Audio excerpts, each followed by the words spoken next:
ഉണ്ടാക്കാൻ പോകുന്നത് AK സ്പൈസസിൻ്റെ chicken fry masala വെച്ച് നല്ലൊരു അടിപൊളി ഫ്രൈ ഉണ്ടാക്കാം. 2 കിലോ ചിക്കനാണ്. അതിലേക്കാണ് ഈ നമ്മളെ മസാല പാക്കിൽ നിന്നും പകുതി മസാല ചേർത്തിട്ടുണ്ട്. അതുപോലെ തന്നെ അതിലേക്ക് ഇഞ്ചി വെളുത്തുള്ളി ആവശ്യത്തിന് ചെറുനാരങ്ങ പിഴിഞ്ഞ് നന്നായി മിക്സ് ചെയ്ത് ഏകദേശം 1 മണിക്കൂർ റെസ്റ്റ് ചെയ്യാം.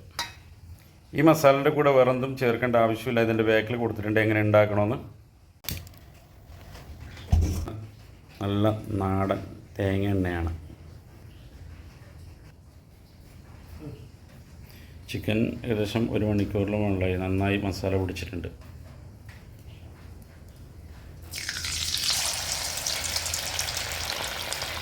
എണ്ണ മീഡിയം ചൂടിലാണുള്ളത്. നമ്മൾക്ക് ഈ ഒരു പാക്കറ്റ് കൊണ്ട് ഏകദേശം 3 കിലോ കോഴി പൊരിച്ചെടുക്കാം. അത് വലിയ കഷ്ണമാണെങ്കിലും ചെറിയ കഷ്ണങ്ങൾക്ക് ഇഷ്ടമുള്ള കഷ്ണങ്ങളാക്കാം. മസാല പൊടിയായിട്ടൊന്നും ചേർക്കേണ്ട ആവശ്യമില്ല. വെളുത്തുള്ളി ഇഞ്ചി ഇപ്പം ചെറുനാരങ്ങ അത് നിങ്ങൾക്ക് ആവശ്യമുണ്ടോ ചേർത്താൽ മതി, ഇല്ലെങ്കിൽ പ്രശ്നമൊന്നുമില്ല. പിന്നെ എരിവ് കൂടുതൽ ആവശ്യമുള്ളവർക്ക് കുറച്ച് മുളക് പൊടി ചേർക്കാം. കാരമുള്ള ചുവപ്പ് കളറാണെങ്കിൽ ചുവപ്പ് കളർ ആവശ്യമുള്ളവർക്ക് കാശ്മീർ മുളക് ചേർക്കാം.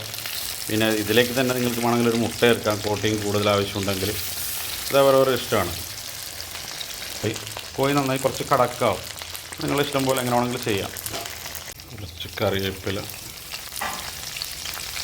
മറ്റൊരു മസാല കൂട്ടുകൊണ്ട് അടിപൊളി ഫ്രൈ. ഇതുപോലെ തന്നെ നിങ്ങൾക്ക് കോളിഫ്ലവറോ ഉരുളക്കിഴങ്ങോ എന്ത് വേണമെങ്കിലും ഈ മസാല കൂട്ട് വെച്ചിട്ട് ഉണ്ടാക്കാം, പൊരിച്ചെടുക്കാം.